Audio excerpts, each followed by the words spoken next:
पाकिस्तान की सियासी तारीख की अगर बात करें तो पहला वर्चुअल जलसा हुआ, यानी ऑनलाइन जो जलसा हुआ है, उस जलसे के बाद एक बहस छिड़ गई है। कुछ लोग कह रहे हैं कि जी ये जो जलसा था शायद ये नाकाम हुआ है, कुछ लोग कह रहे हैं नहीं जी ये जलसा बड़ा कामयाब हुआ है। आमिर साहब का तज़किया आप लोगों के सामने रखेंगे कि तहरीक-ए-इंसाफ का ये जो बहुत बड़ा पावर शो था पूरे मुल्क के अंदर और दुनिया भर से बड़े लोगों ने भी इसमें शिरकत की थी, इसकी डिटेल क्या है, कितना कामयाब रहा, ये आप लोगों के सामने रखेंगे। दूसरा, ये बहुत अच्छी बात है कि इलेक्शन के अल्तवा के हवाले से जो खबरें सामने आ रही थी, फाइनली वो तमाम की तमाम खबरें जो हैं वो दम तोड़ गई हैं। उम्मीदवारों की जो फहरिस्तें हैं वो भी हतमी मराहिल के अंदर दाखिल हो गई हैं, मगर बेयकीनी क्यों है? ये बेयकीनी पाकिस्तान तहरीक-ए-इंसाफ को लेकर है। सवाल आमिर साहब के सामने मैं ये रखूंगी कि क्या जो इलेक्शन 2024 में होने जा रहा है वो पाकिस्तान तहरीक-ए-इंसाफ के बगैर होगा? इसके ऊपर उनकी राय शामिल करेंगे। और इसके अलावा आज एक बहुत बड़ी शमूलियत पाकिस्तान पीपल्स पार्टी के अंदर हुई है, वो है निगरान वज़ीर दाखिला सरफराज बुगटी साहब की। क्या election commission of Pakistan supreme court के सामने गलत बयानी का मुर्तकिब हुआ है? क्योंकि पीडीएम हुकूमत के तैनात करता बहुत सारे ऐसे अफसरान थे जिनका कहा जा रहा था कि ताहाल तबादला नहीं किया गया। इसके कुछ हक़ाइक़ भी आप लोगों के सामने रखेंगे। आमिर साहब, पहली तो अच्छी बात ये, अच्छी से शुरू कर लेते हैं। अच्छी बात पहली ये है कि फाइनली इलेक्शन का जो मामला है ना वो पक्का हो गया है कि खुदा खुदा करके 8 फरवरी को इलेक्शन होने जा रहा है। मगर इस इलेक्शन को लेके बेयकीनी, और वो बेयकीनी खासतौर पे पीटीआई को लेकर है, जो पहला बहुत बड़ा उन्होंने ऑनलाइन जलसा किया है। आपकी नजर में वो कामयाब था या फ्लॉप था? बहस अभी हो रही है तमाम प्लेटफॉर्म्स के ऊपर। जी, ये अब तो तकरीबन जो है ये 100% पक्का हो गया, बल्कि 110% कह लें कि इलेक्शन होने जा रहे हैं। गो कि वो ब्यूरोक्रेसी के थोड़ी जरिए हो रहे हैं और पिछले कई इलेक्शन लोग ये शहबाज शरीफ समेत कई कन्फ्यूजन का शिकार हैं कि 2018 का इलेक्शन भी जुडिशरी के अंडर हुआ और उससे पहले भी कई इलेक्शन वो जुडिशरी के अंडर ही हुए हैं। गो कि वो सारे ही कंट्रोवर्शियल रहे। कोई ये भी नहीं है कि जुडिशरी के अंडर जो इलेक्शन हुए हैं वो कोई बहुत ही साफ सुथरे थे और कंट्रोवर्सी के बगैर थे। मगर ब्यूरोक्रेसी एक नेक्स्ट लेवल है, वो एक नेक्स्ट लेवल है और ख़ास तौर पे इस वक्त जो ब्यूरोक्रेसी है उसके ऊपर बहुत ज़्यादा सवालात हैं। मगर होने जा रही है। उसकी सबसे बड़ी निशानी ये है कि जब केयर टेकर गवर्नमेंट के सरफराज बुगटी जैसे पीपल्स पार्टी ज्वाइन कर गए हैं, जब वो रिज़ाइन करके जा रहे हैं तो उसका मतलब है उनको भी पता है कि भाई साहब अब इलेक्शन आ गए हैं, अब ये टल नहीं सकती। क्योंकि टालने की बहुत कोशिश की गई, इलेक्शन कमीशन समेत बड़े लोगों ने बड़े रोड़े अटकाए।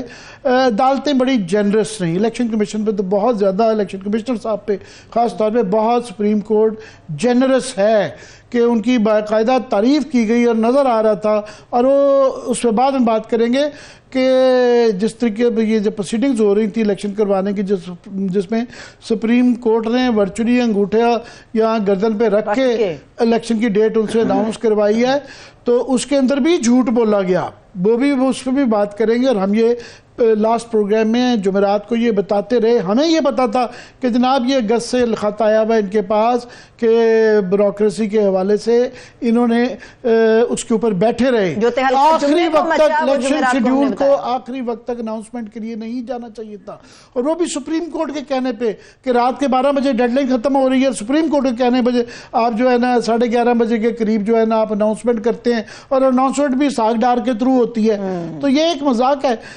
बहरहाल इस हद तक तो क्लियर हो गया कि इलेक्शन होने जा रहे हैं, मगर अभी इलेक्शन के अंदर कैसे इलेक्शन होंगे, कौन पार्टिसिपेट करेगा, कौन नहीं करेगा, पीपल्स पार्टी, पीटीआई, नून लीग, सबके अभी मुस्तकबिल के मतलब खुल के नहीं बताया जा सकता, क्योंकि अभी जो रूल्स ऑफ एंगेजमेंट है ना, वो जो तरीकाकार या वो माहौल जिसके अंदर इलेक्शन होंगे उसके ऊपर अभी काफ़ी सारे बादल मंडला रहे हैं। सबसे ज़्यादा बादल मंडला रहे हैं पीटीआई पे।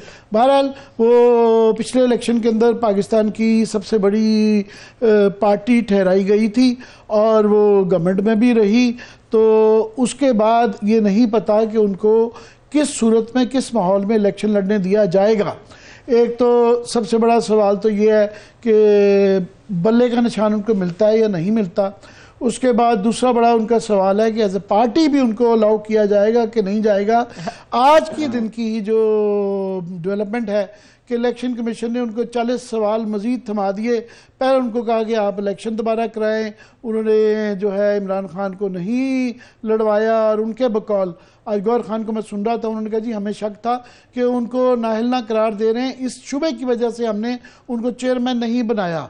तो उसके बावजूद जो है उनके ऊपर अभी फैसला महफूज है और 40 सवाल उनको मजीद थमा दिए गए हैं। और आज जब इलेक्शन कमीशन को पूछा गया कि जनाब 175 पार्टियां हैं, किसी और को भी ये सवाल दिए गए हैं, उनके पास जवाब नहीं था और उनके पास कई और भी चीज़ों के सवाल नहीं हैं। कंसिस्टेंटली मैंने कहा ये अब से नहीं कई महीनों से सिलसिला जारी है। जिस तरीके से 2 सूबों के इलेक्शन डिले किए गए, मजीद रोज़ एक नया खड़ा कोई मसला खड़ा कर देते हैं और इलेक्शन कमिश्नर साहब को बिल्कुल कोई किसी किस्म की कोई परवाह नहीं है। और सुप्रीम कोर्ट जो है बहुत जेनरस है। मैं ये जेनरस का लफ्ज़ भी अपनी जेनरसिटी के अंदर इस्तेमाल कर रहा हूँ कि ये बड़ा इससे ज़्यादा पोलाइट नहीं हुआ जा सकता, बल्कि वो उनकी तारीफ तो बिल्कुल ही नहीं बनती, उनकी सरजनिश बनती थी। मगर बहरहाल वो एक लहदा है। इसके अलावा ऑनलाइन जलसे के ऊपर आ जाए जरा, पीटीआई के जी, अब ये माहौल है कि उनका अब किस माहौल में वो इलेक्शन लड़ेंगे। तो अभी तक उनको जलसों की तो इजाज़त नहीं मिल रही, ब्यूरोक्रेसी के तहत करवाने का एक बहुत है कि उनके इलेक्शन जो है हमने देखा केपी में भी कि एक पार्टी का नून लीग का पीपल्स पार्टी का उसी शहर में उसी ज़िले में जलसे की इजाज़त है, उनकी दफ़ा जलसा नहीं होता था, उनको वर्कर कन्वेंशन भी नहीं किए दिए जा रहे थे। उसके बाद फिर अब वो वर्चुअल पे आ गए हैं। अभी ये भी एक देखें, पता नहीं ये एक अच्छी डेवलपमेंट है पाकिस्तान के लिए या बुरी है। एक लिहाज से तो अच्छी है कि पाकिस्तान टेक्नोलॉजी की दुनिया में आगे जा रहा है। की बात है कि पीटीआई मुतारिफ करा रही है आमिर साहब। नहीं, पहले ही जो है वो बिलावल साहब और नून लीग वाले कहते हैं कि ये जो टेक्नोलॉजी की वार में पहले ही वो हार गए हैं, तो ये एक नेक्स्ट लेवल वो चले गए हैं, वर्चुअल जलसा। तो ये अब उनका ये क्लेम है कि जनाब हमारे कोई 4 मिलियन 40 लाख से लेके पीटीआई कह रही है 60 लाख लोगों तक ने इसके अंदर पार्टिसिपेट शमूलियत इख्तियार की। और ये इल्ज़ामात हैं कि और काफ़ी हद तक जायज़ भी हैं कि उसको रोकने की कोशिश की। जायज़ क्या, मेरा अपना मोबाइल बंद हो गया, हम सबके स्लो हो गए थे, पूरे पाकिस्तान का स्लो सिस्टम कर दिया गया था। क्या हुआ? सो वो अब किस हद तक टेक्नोलॉजी को रोक पाएंगे, रोकना चाहिए नहीं रोकना चाहिए, ये अब सवालात हैं ऑन ग्राउंड। अब क्योंकि इलेक्शन शेड्यूल आ गया, पहले की चले तो समझ आती थी कि आप पहले भी कोई बहाना नहीं था, मगर फिर भी बहाने थे। अभी इलेक्शन शेड्यूल अनाउंस हो गया है तो ओपन फील्ड थोड़ा सा मैं समझता हूँ एक फिग लीफ होता है कि आप एक पर्दा रख के इस तरह की चीज़ें करते हैं, तो ये इस तरह करने से एक मैं समझता हूँ इससे कोई शोहरत तो ख़राब होती है, आपका मुल्क का किसी चीज़ का भी इदारों का कोई नाम रोशन नहीं हो रहा, तो आप किस हद तक रोक पाएंगे। तो ये अभी क्लियर नहीं है कि ये जो अपनी ब्यूरोक्रेसी के तहत अपनी मर्जी की डिप्टी कमिश्नर लगवा के ये किस हद तक जाना चाह रहे हैं। या ऑलरेडी बहुत बड़ा क्वेश्चन आया हुआ है कि ये डिप्टी कमिश्नर खास तौर पर जिस तरह इस्लामाबाद के डिप्टी कमिश्नर का ये मसला था कि इरफान नवाज मेमन साहब को इलेक्शन कमीशन ने कहा कि जनाब अप्रैल के अंदर कि इनको हटाया जाए।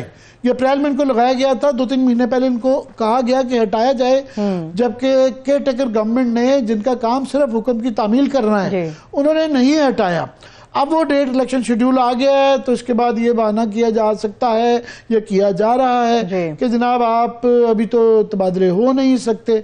तो ये अभी अगर आप ये फिर इस तरह लाहौर के डिप्टी कमिश्नर के सवाल हैं और भी चीदा डिस्ट्रिक्ट्स के अंदर सवाल हैं कि जनाब वहाँ अपनी मर्जी के लगाए गए हैं। तो ये अभी एक तो ये पीटीआई पर सवाल है। दूसरा, इमरान खान तो वर्चुअली तकरीबन लगता है वो नहीं शमूलियत, उनको पीटीआई को भी उम्मीद नहीं है, इसीलिए उन्होंने चेयरमैन का इलेक्शन नहीं लड़ाया, उनके भी कन्विक्शन है। तो अभी ये देखना होगा कि क्या अब चूँकि चंद दिन रह गए हैं, बड़ा ही मुश्किल लगता है कि वो उनकी कन्विक्शन हट पाए या वो इलेक्शन में पार्टिसिपेट कर पड़े। उसके बाद फिर उनका सेकंड ईयर आता है। अब 2 उनके दाएं बाएं जो है वाइस प्रेसिडेंट थे, senior vice president Asad Umar साहब वो रिटायर्ड हर्ट हो चुके हुए हैं और शाह महमूद कुरैशी साहब जो हैं उनकी कन्विक्शन नहीं लड़ सकते हैं, मगर अभी पता नहीं उनको अलाउ किया जाता है नहीं किया जाता, इस दौरान में उनकी कन्विक्शन हो जाती है, नहीं भी होती तो क्या वो शमूलियत कर पाएंगे, नहीं कर पाएंगे, उनके बच्चों को करने दिया जाएगा, नहीं दिया जाएगा। दैन फिर सेकंड ईयर आ जाता है, थर्ड ईयर कह लें, तो उसके अंदर आधे लोग तो वो छोड़ चुके हुए हैं, फरूक हबीब साहब, फवाद चौधरी साहब, एक लंबी लिस्ट है जो कि छोड़ के कुछ इस्तेहकाम पार्टी में चली गई है। परवेज खटक ने अपना एक धड़ा बना लिया हुआ है, और कई लोग हैं जो कि वो बाकियों पे सवाल हैं कि लाहौर के अंदर एक आज की खबर छपी हुई थी कि जो प्रोक्लेम डिफेंडर्स हैं, जो लोग मुकदमात की वजह से दौड़े हुए हैं, अब वो टाइम आ गया कि उनको ये फैसला करना है कि अगर उन्होंने पार्टिसिपेट करना है तो अगर तो कोई कन्विक्टेड है तो अभी उनमें से कभी किसी की कन्विक्शन नहीं होती है, देखना होगा इस दौरान में किसी की कन्विक्शन तो नहीं होती, मगर अगर उन्होंने लड़ना है और वो इश्तिहारी मुल्जिम करार दे दिए गए हैं, जिसके अंदर के मेरा ख्याल काफी एक लंबी लिस्ट है, आजम सवाती भी हैं, ये देखना होगा, असलम है, इनके ऊपर भी देखना है, चौधरी इजाज हैं, महमूद रशीद साहब हैं, तो यास्मीन राशिद सबसे बड़ा नाम है कि आया इनको इलेक्शन लड़ने दिया जाएगा। उसके लिए इनको जो दौड़े में हैं, जिस तरह मियां असलम साहब हैं वो दौड़े में हैं, उनको अपनी जो है गिरफ्तारी देनी पड़ेगी। जो प्रोक्लेम्ड ऑफेंडर्स हैं उनको ये गिरफ्तारी देनी पड़ेगी, उसके बाद कानूनी तौर पे तो उनको इजाज़त मिल जाती है, वो लड़ सकते हैं, मगर देखना होगा कि इन हालात में किसको इजाज़त मिलती है, किससे नहीं। सो पीटीआई का भी क्लियर नहीं है। ठीक है, मेरा